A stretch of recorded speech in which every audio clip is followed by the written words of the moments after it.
Well, I appreciate all of you coming on short notice.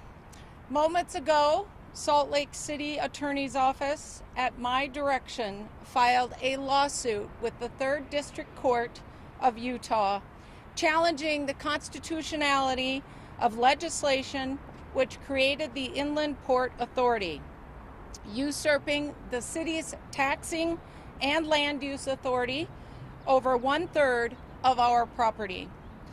I have been clear since last year that I believe the state of Utah has violated the firmly established role of municipal governments.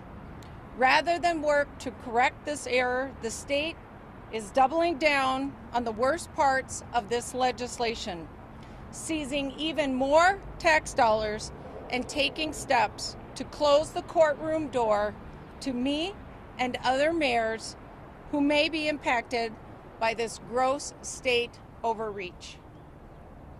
After listening to the community and conversations with city attorneys and outside counsel, I believe we must move forward with this lawsuit today before this year's legislation takes effect. As mayor, I took an oath to protect Salt Lake City in every action I take. The inland port represents one of the greatest threats to Salt Lake City and, frankly, to the rights of cities and towns, the form of government closest to the people.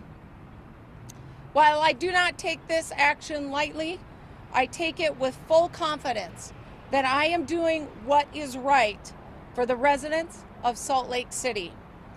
The lawsuit names the Utah Inland Port Authority, Derek Miller in his formal capacity as chair of the Inland Port Authority Board, and Governor Gary Herbert. I'm going to turn some time over to some of our guest speakers. Hello everyone, I'm Dita Seed, and for the last year I've been working on issues associated with the proposed polluting port. I'm thrilled to be standing here today with a courageous mayor who's taking the kind of action that our community has been calling out for basically for the last year. Salt Lake City is a progressive community. We espouse values of sustainability and conservation, and what the Port Authority is doing is none of that. The fact that they have usurped this land that exists within our city boundaries and are operating as an unelected, unaccountable board making decisions about the future of land that comprises about 1/3 of our city is truly appalling. But today, finally, our mayor is taking action on our behalf, and we're extremely grateful.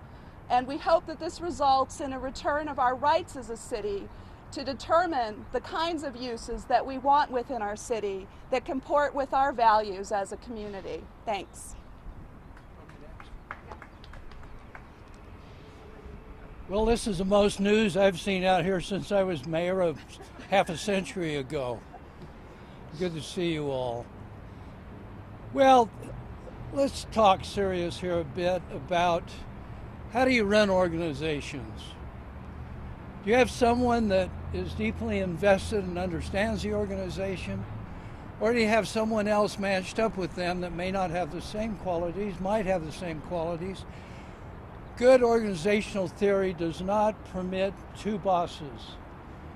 And if you look at the entire notion of the authority, the way it's constructed, it leaves two bosses in place. One, the mayor and council of Salt Lake City, and the other boss, the state of Utah, through an appointed board, not an elected board. Dita just made that point. So I see nothing but folly in the organizational aspects of this. I think that that's very important stuff to be thinking about, because the city provides the main services out there. The police department, what if the question comes up, how do we police this? The city has a professional police department. The authority, I guess, has a highway patrol, and they don't do that kind of work. The sewer, we're building a brand new sewer. How does that get connected and who pays for it? The sewer that we're now building is built with enough capacity to handle the inland port, but there's absolutely nothing there that would allow that first boss, the state, to alleviate the amount of money our taxpayers have to pay for it. And you go through one issue after another on that score. Police, fire, zoning, on and on and on. So it would be a nice thing to have this document and this courage. Where'd she go? This courage. To have her do what she's doing today.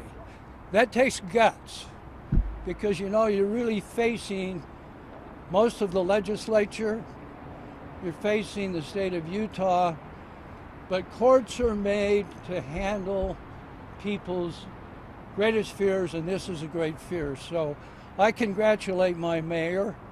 I think she's doing a good job on this. I wish her well. I look for relief from the courts because I think it is available with the kind of good legal action we can bring.